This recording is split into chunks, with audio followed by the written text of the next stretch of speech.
Yo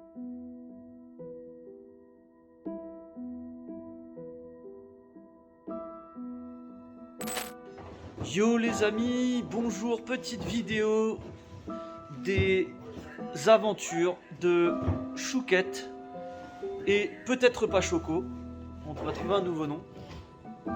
Chouquette il est là et peut-être pas Choco elle est là. Nous sommes actuellement dans un musée hyper insolite de Bruxelles. C'est quelque chose qui n'est pas très connu du public, nous sommes au musée des créations fantastiques et cabinet de curiosité de Bruxelles. C'est le professeur D, Michel Dierken, qui a ramené pas mal d'objets un petit peu de partout et qui a fait aussi des œuvres d'art. Et je vous laisserai découvrir ça en images. Allez, à toutes.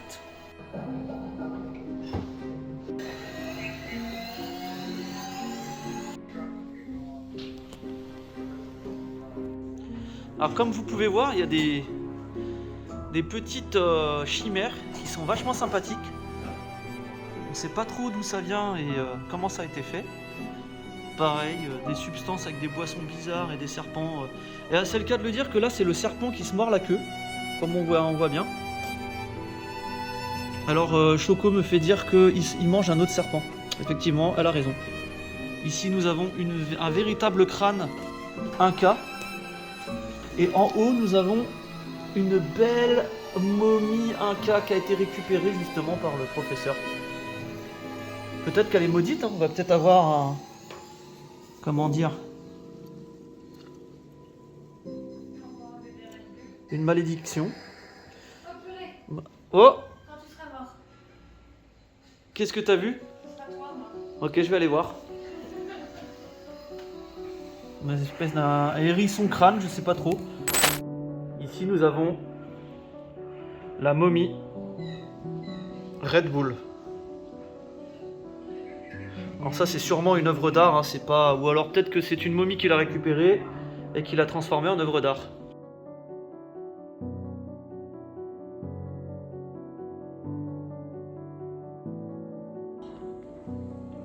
Transporteur de cellules actives, matériel scientifique du professeur pour ses recherches. Des petits bocaux derrière avec des choses assez sympathiques.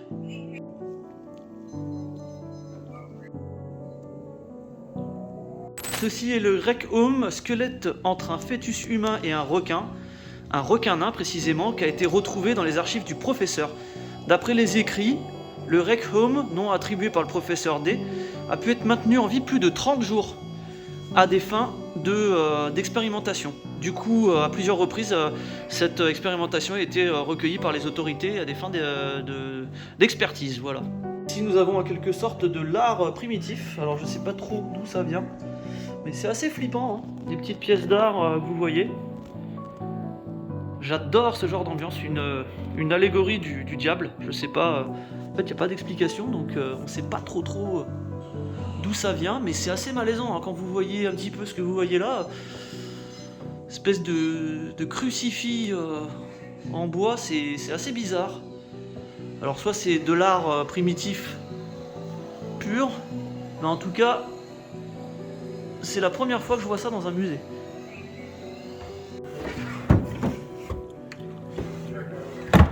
Ah! Dégueulasse. C'est quoi ça?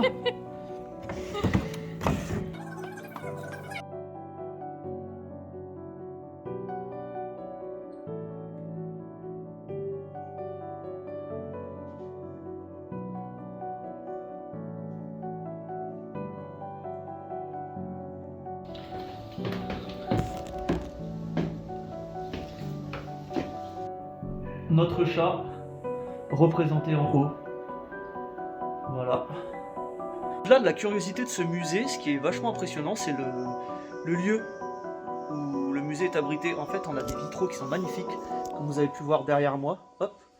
Et ne serait-ce que le rouge, les escaliers, tout ça, franchement, ça vaut le détour. Vous ne connaissez pas du tout ce musée, pourtant on va très régulièrement sur Bruxelles et je ne connaissais pas. T'en penses quoi, toi? Petite pièce unique de la série Alien. 310, numéro 310 sur 500. ce petit parasite magnifique là. Désolé, il y a des reflets, mais bon. Pour les fans de la série Alien. Bon, vous reconnaîtrez, hein. Pièce unique, c'est pareil. Présentation du transhumanisme. Les cyborgs. À côté, qu'est-ce que t'as vu? Genre une pomme de terre. Mais c'est des pommes de terre. Qui moisit, ouais, tu veux Ouais, dire, regarde, il y a une... Par contre, c'est vrai que ça fait son effet hein, dans du formol ou je sais pas trop. On est en plein dans l'incubateur alien. On va se faire bouffer par des bébés aliens. Ouais, comme ça. Ah, ok, d'accord. Ah, ok.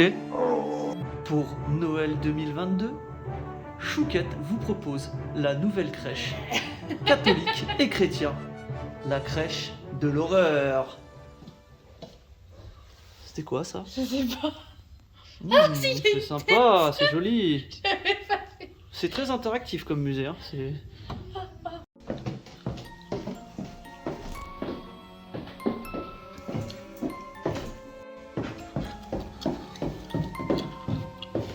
Waouh.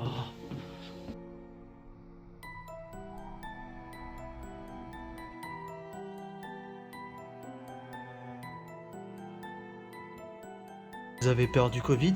J'ai la solution. Avec Pangolax, pulvérisez le Covid sur quelqu'un que vous n'aimez pas. Alors là, on est complètement dans l'univers chimérique. Rien n'est vrai, hein, évidemment, c'est vraiment la mise en scène. Ah, par contre, je vois pas trop avec la lettre bleue, on voit pas trop ce que c'est, mais ici vous avez un espèce d'alien qui a été capturé. Bon, a priori, on dit que c'est censé être un embryon d'extraterrestre. Enfin, en tout cas, un bébé extraterrestre. Qui a été récupéré par le fameux professeur D, justement, soi-disant de la zone 51. Et c'est vrai que c'est quand même vachement bien fait. Hein. Même si c'est faux, on pourrait vraiment à s'y méprendre. Alors Choco, elle dit que c'est un vrai. Hein. Elle est sûre que c'est un vrai. Ah, t'es sûr que c'est un vrai? Ouais, ouais. Alors, il va peut-être se réveiller et anéantir la Terre, on sait jamais. Hein. Imaginez-vous un instant, vous êtes chez vous le soir, comme ça, vous descendez dans votre salle à manger ou de votre cuisine parce que vous avez faim ou soif, et vous tombez nez à nez avec ça dans la nuit.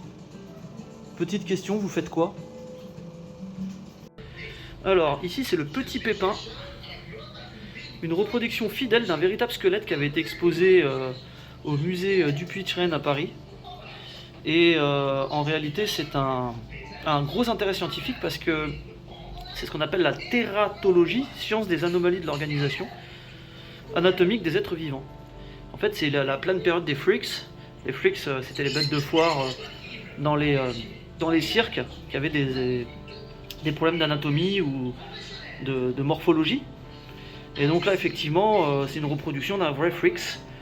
On peut citer par exemple Elephant Man. Alors, j'ai vu dans le musée, il y a des choses d'Elephant Man, mais c'était pas facilement filmable parce que la petite étagère était dans un recoin, donc voilà.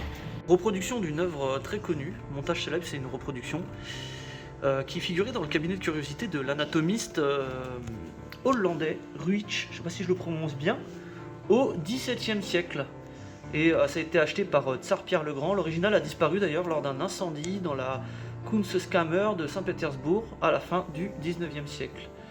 Il n'y avait qu'une gravure sur bois et le H.G. Van Arn en 2003 a fait une représentation quasiment dans son original, une reproduction, pas une représentation, dans son original. Bon les amis, la visite s'achève, on est descendu du dernier étage, il y a 3 étages, c'est vachement sympa à visiter. Belle petite surprise pour ce petit musée du fantastique à Bruxelles. J'espère que ça vous aura plu. Je vous dis à bientôt, on vous fait tous des bisous, n'hésitez pas à liker et à commenter et à partager, ça serait cool. Tchuss!